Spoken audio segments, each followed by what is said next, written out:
Caleb from Brownells here, and in today's build, we're going to be putting together an LMT MARS-H in 308.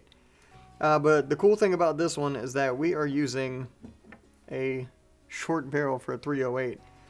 This, if I remember correctly, is a 13.5-inch barrel.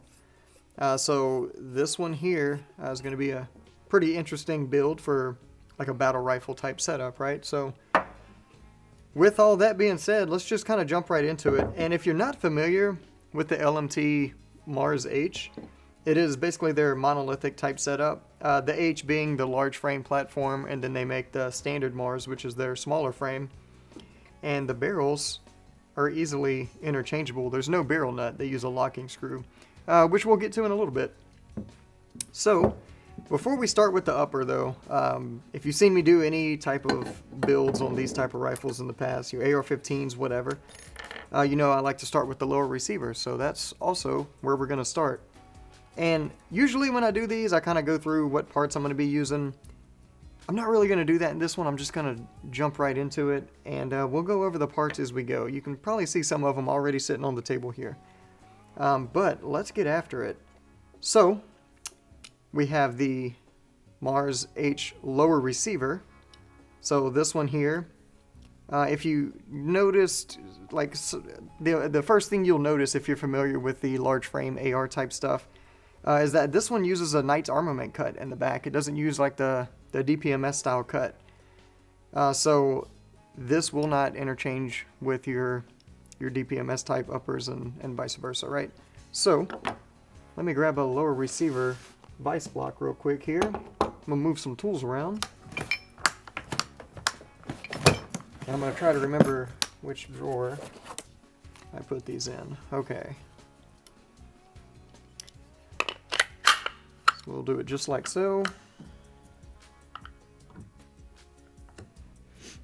Okay, and as you can see here, I already have some of this lower put together because I was testing out some fitment with some other things with it.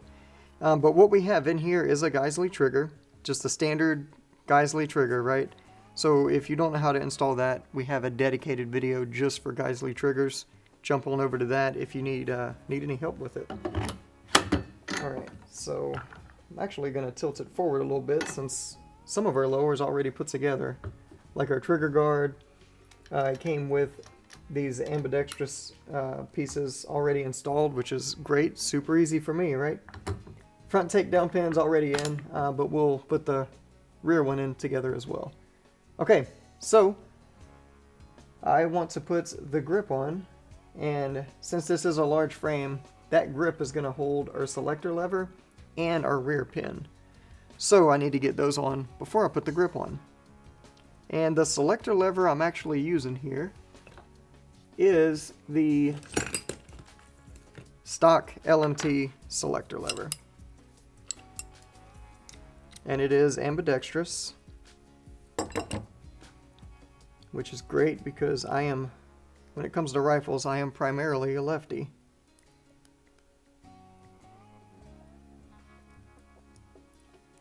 All right. And we'll just run that right in.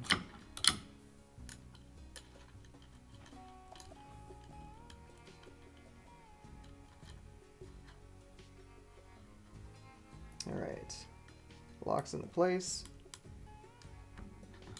There we go. And then our takedown pin. So on your standard AR-15, takedown pin goes in with the slot facing the rear.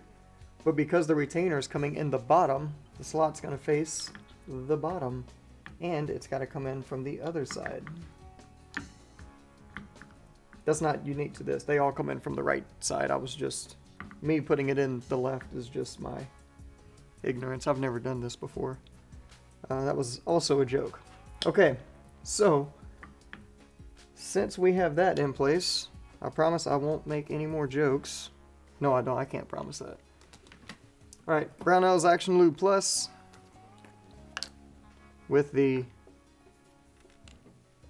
get our pins and springs in place here.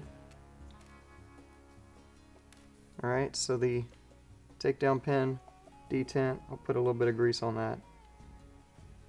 And we'll slide that. Let me pull it off of here so you can see what's going on. The 2 holes in the bottom. Takedown pin goes in the takedown pin detent goes in the smallest of the 2 holes. Then our selector detent, which will go in the larger. Alright, so now we can take our grip. And for the grip, I'm using the Ergo, but the one with the palm swell. Because this is a heavy gun, and I think the palm swell, because I have kind of larger hands, just feels better, and it's easier to manipulate heavy guns that way. So this is my personal preference. Of course, you can use whatever your heart desires. Put a little bit of grease on that spring too, just to keep it from falling out. Alright, and then you'll notice that there's nowhere to put a takedown detent spring. That's okay. We'll just stick it right down into the hole. Then we can put our grip on. Careful not to kink that spring. Alright, and I'm actually going to come back here so I can control it.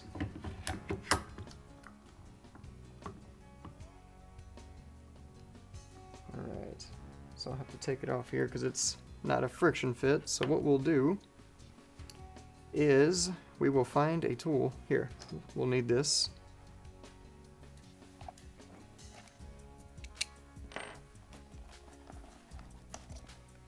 And a slotted driver.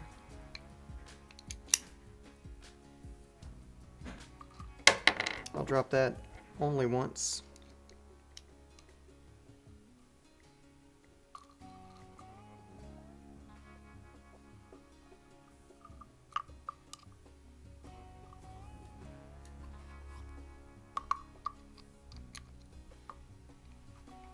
All right.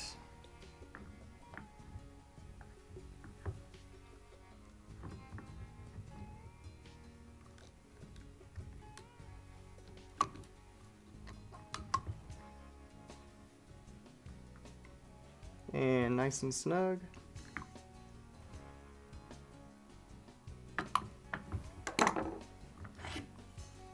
Alright, now we need to check we'll check the takedown pin first. So if you pull it, you should feel it snap into place. Just like that. It doesn't come all the way out. And that groove is facing downward, so we're good there. Selector, we'll just rotate that.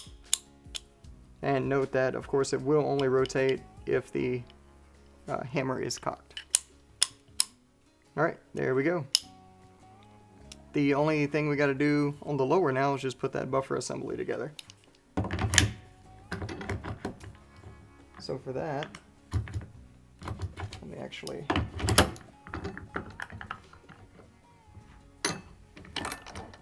turn it so you can kind of see what's going on here.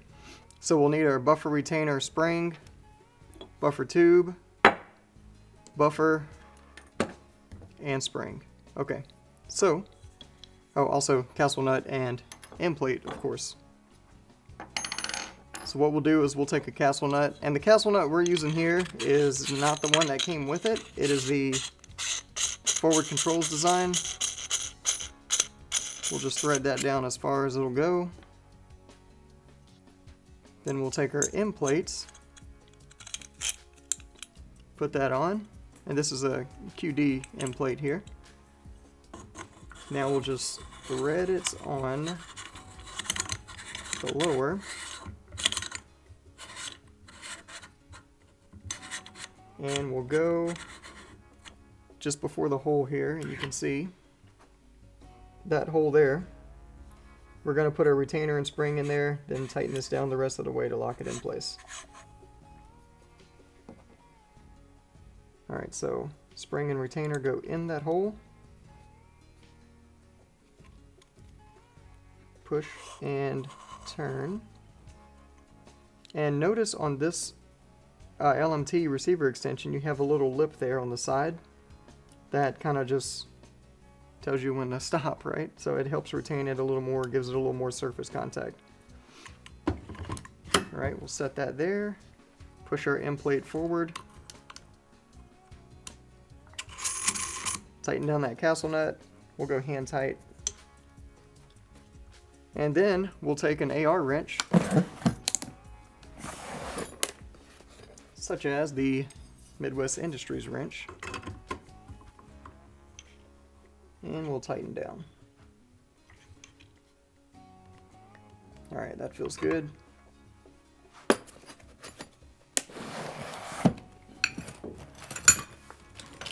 Alright, so now I'm going to need a hammer because I'm going to stake this castle nut. Alright, so I'm going to use the Sons of Liberty punch here, and I grab the 40 degree, so that's what we'll use. And I'm just going to stake it once.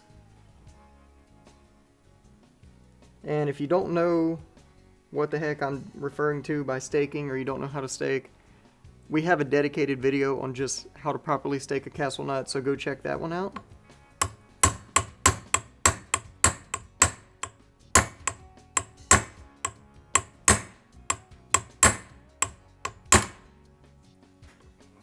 And no, a stake is not permanent.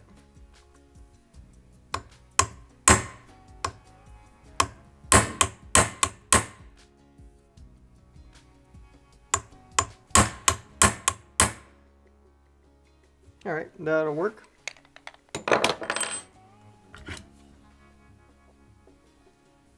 Yep, so what you're trying to do is you're trying to move metal into that little notch that's cut out in your castle nut. That notch is the only reason that piece of the castle nut exists, or that cut, I should say. Alright, and that's it for the lower receiver. As far as like parts we have to really work to assemble, I should say, because the stock itself, let me adjust this vise real quick here. There we go. The stock, this is the B5 adjustable stock, and it will literally just go right on, just like so.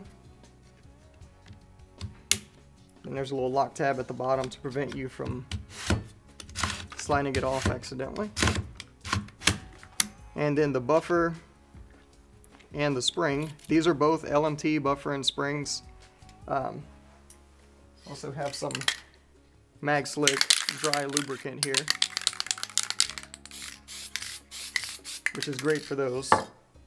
So this is it's an H3 carbine buffer that they actually use in these, and it works great. So I was doing a little bit of research, kind of messing around, like what buffer should I use to tune this thing and all this other whatnot, right?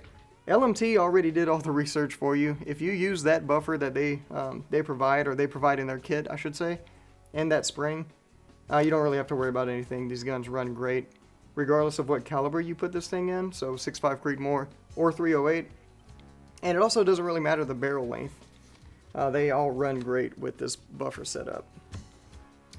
Alright, so throw that in, and that is the complete lower receiver, which means we're done with this block.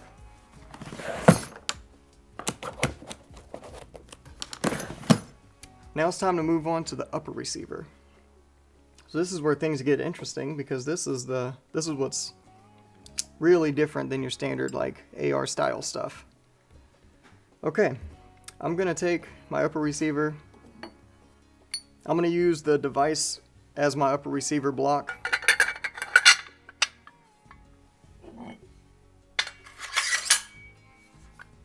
Alright, and I'm going to face it this way so y'all can see what's going on a little better. Alright, so notice we already have our ejection port cover on there already. The handguard is part of the upper receiver, so there's really nothing to do at the moment than just throw the barrel in. So, where did I put the... oh, yes. The barrel's so tiny I lost it under stuff on the bench. And these barrels come pre-pinned, and they come with the gas tube already installed. So this is it. So you can install these barrels dry into the receiver.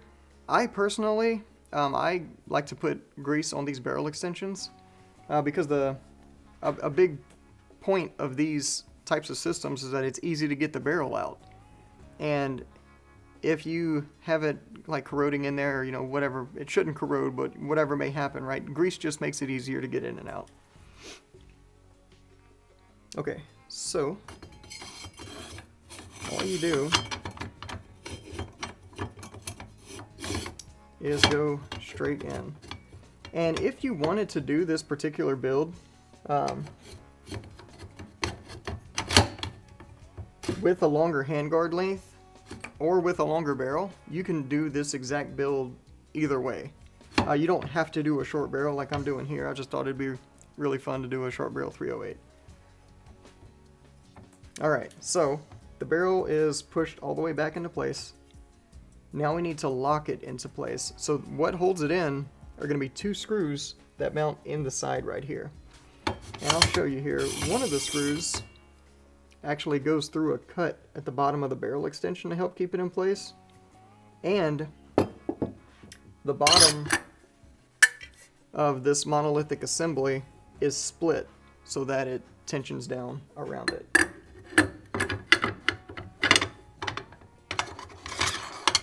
Okay, so let's get it torqued down.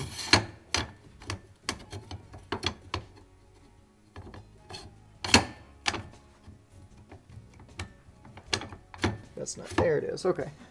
I could feel that it wasn't seated all the way, but now it is. All right, so you have a plate here. This is just a steel plate, and it sits in this slot right there. And then you have two torque screws. These are T30 torque screws.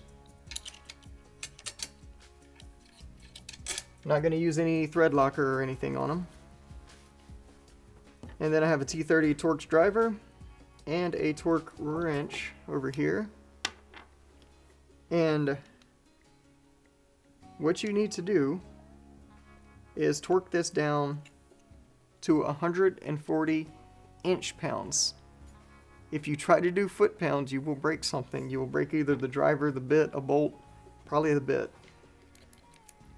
So we are just gonna tighten it down.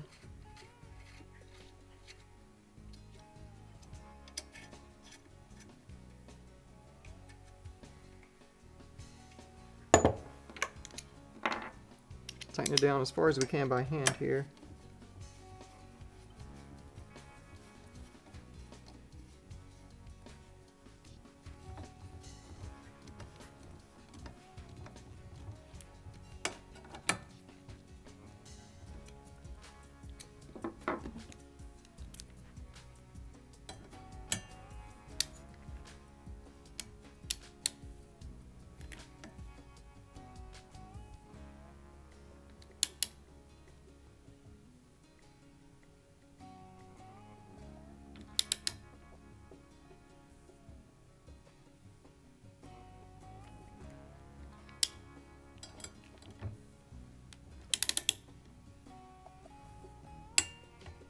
There it is, the front one, heard it click, and then I'm going to come back to the rear one.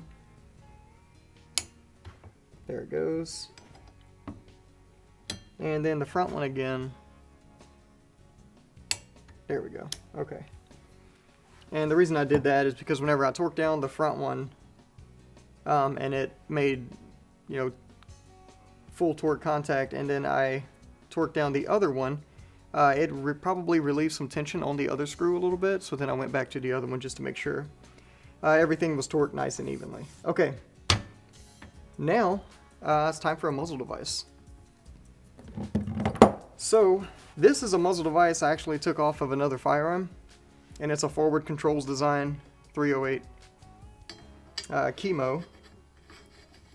And what we're going to do here is just see what spacers we're going to need to index this thing, because it is almost upside down. And in case you were wondering, also a 13.5 inch barrel with a muzzle device. This is a long muzzle device, and it still does not reach 16 inches overall length. So you would be kind of hard pressed to make this 13.5 a 16-inch pin and weld. I'm not saying it's impossible, it's just not going to be an easy thing to do. So I have the Brownells Master Shim kits here, and we're just going to figure out what we need. I have some that are still new in the packaging.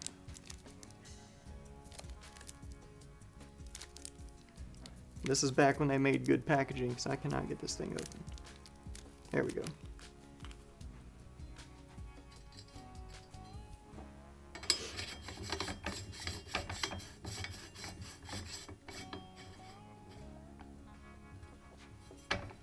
Alright, that should be pretty close.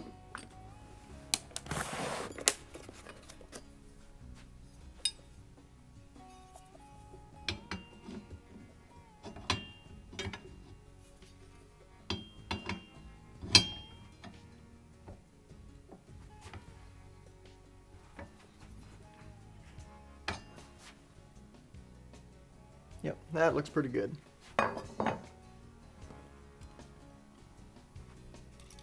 And I haven't decided if I'm going to paint this gun yet or not.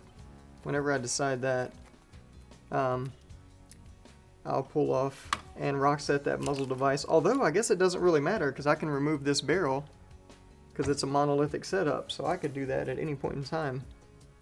But if you are mounting a suppressor, it is a good idea to use some rock set on that muzzle device. Okay, now let's talk about some accessories, because we have accessories. Oh, and the charging handle we're using is the LMT Ambidextrous charging handle with the LMT chrome bolt carrier group. We'll throw those in a little bit here. Alright, so optic wise, we are using, this is the Vortex Venom 3-15 by 44. Just a really cool Vortex optic. I had this one mounted up in these, I think these are Trijicon rings. And I mounted it up, leveled it, and never got to really mount it on anything. Just because I didn't really have anything in my mind that was perfect, but I think this was the perfect build for this optic. So, we'll drop it on here. These rings, these are the Trijicon Q-locks, and they're pretty gnarly actually. They're spring loaded, and the way they actually fit into your 1913 rail is a super solid fit. So, and I'm not gonna mount it just yet, I'm just gonna put it on here and show you. So you loosen these thumb screws here, lay it into the rail, and hand tight, because like even when it's loose, you can't force this thing forward and back. That's the actual upper receiver moving in the jig that you hear there. But you can't. It's a solid fit, and they say this thing will maintain 0 even if they're just like finger tight, which is crazy. Really cool ring design. Okay, but before we throw that assembly on there, we have the LMT iron sights. So we will throw these on. And they come with a anti-vibraloose whatever type setup that keeps them on there. Some kind of thread coating on there is what I'm trying to say. I'm trying to say it in the most awkward way possible. Alright, so we just tighten down that rear sight. And the front sight.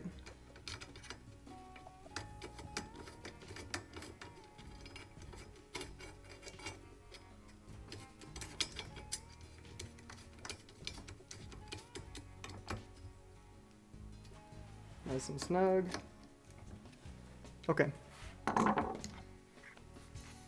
Now we will take our optic and I'll lay it on guns like this. I like to have my eyepiece, for me, pretty much right even with the back of the receiver. Your mileage on that may vary. I don't know. Everyone's eye relief is a little bit different, and length of pull and all that stuff, so we'll just tighten those down. And I'll probably end up throwing a socket on there and just snugging them up for peace of mind. Alright, now let's do some other stuff. Because I have a piece of Arca rail here. And this will be for a bipod. Pretty much all my bipods are Arca now.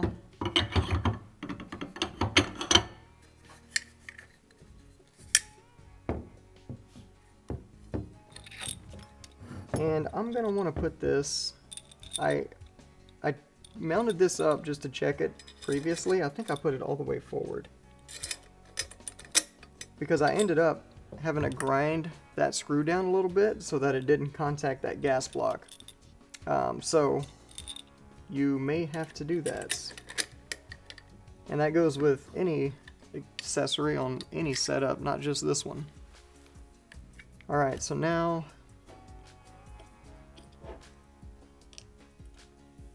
I think Magpul uses a 1/8 on their M-lock. Yeah, that was right.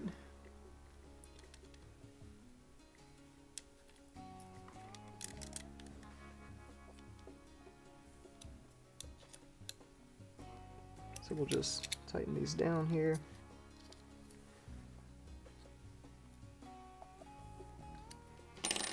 And for whenever I'm not on the bipod and I'm holding the rifle, I have a vertical grip to go right behind that. And I'm going to mount it a little further back because I want to save room between my knuckles and the bipod there. And they do not use 1/8. So we'll go up to the next size.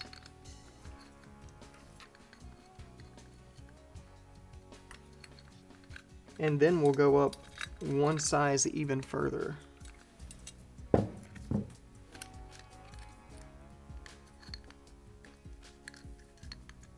Yeah. So 9/64 didn't cut it, 5/32 is where we want to be.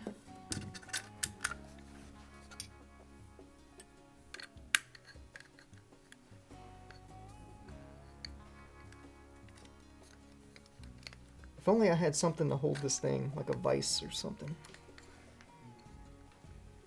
Alright, there we go.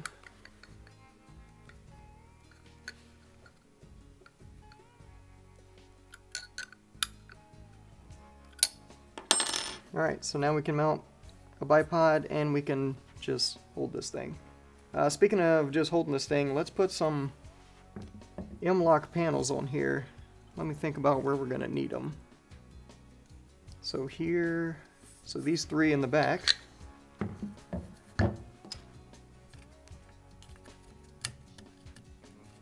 And I'm just using the M-lock. There's a name, Magpul M-lock rail panels. There we go.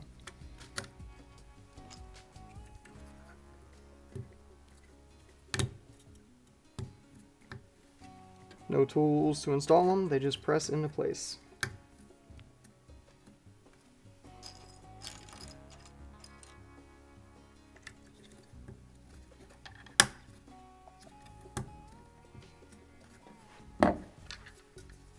And I'll just copy that on the other side.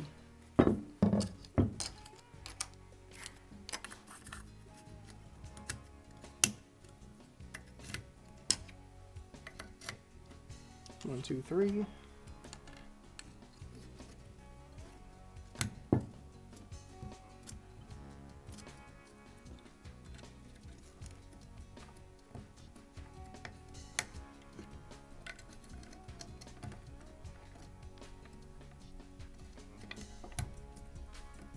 Alright, so that's on there. I'm going to take a little bit of gun oil, lubricate my charging handle,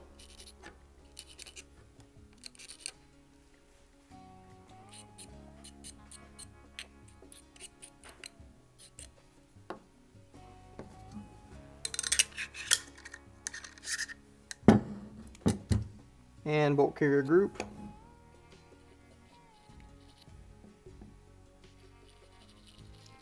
And if you're curious, this is the Sons of Liberty Spec 76 gun oil.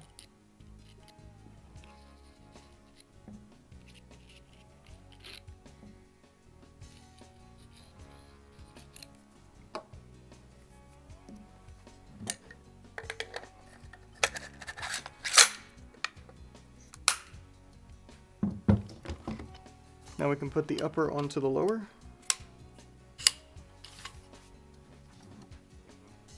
And we'll put on our backup red dot sight here.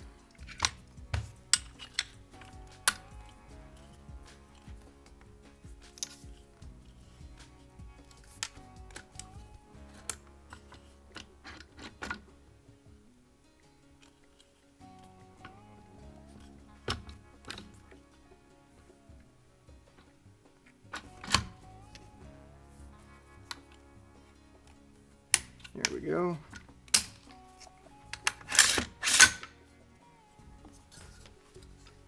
Okay, so me being a lefty, I'm going to mount a backup red dot sight on an offset. But for me, that's going to be on the left-hand side. And obviously, if you're right-handed, you would just want to do it on the opposite side, right? Okay. What I'm going to do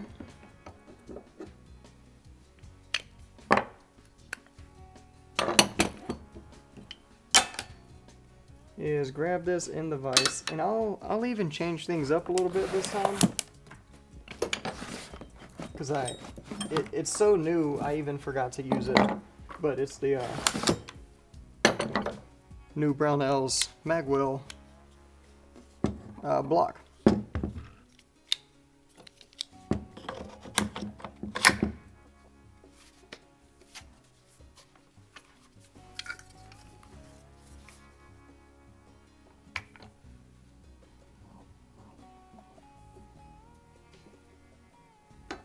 Okay. Now for the red dot sight here.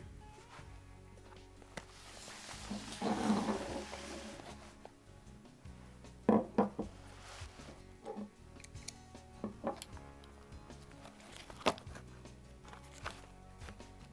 right.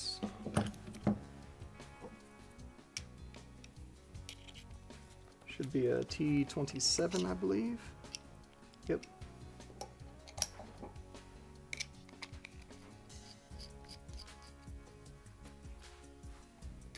And we're just going to tuck it in as close as we can without actually touching the scope mount.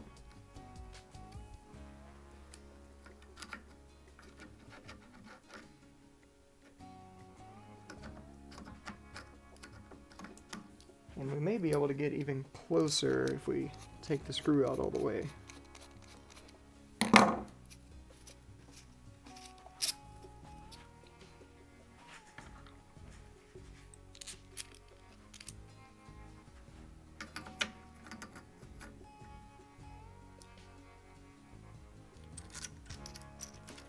Yeah, we can. We were able to get one notch closer to the rear.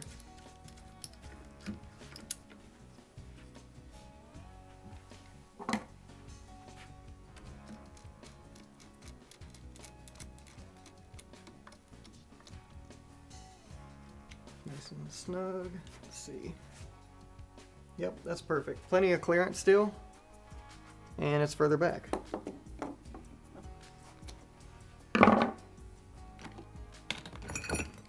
And the mounts I'm using, that's an Arasaka mount.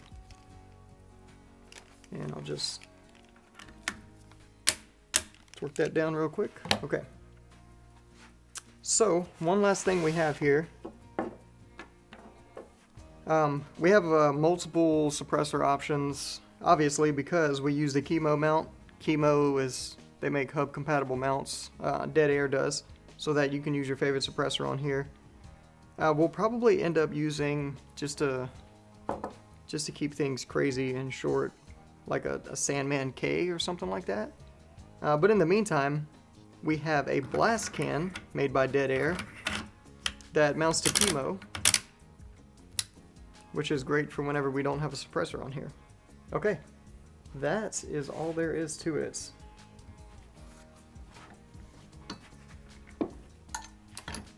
Almost forgot the magazine. So the magazine we're using is Lancer.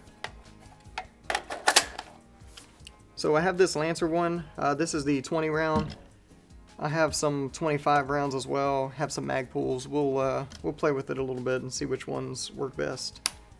But all that's left now is to get this thing out to the range and decide which bipod specifically we want on it too.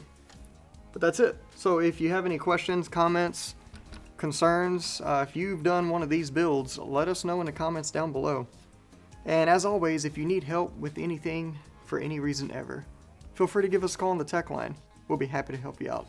Thanks for joining us, and we'll see you next time.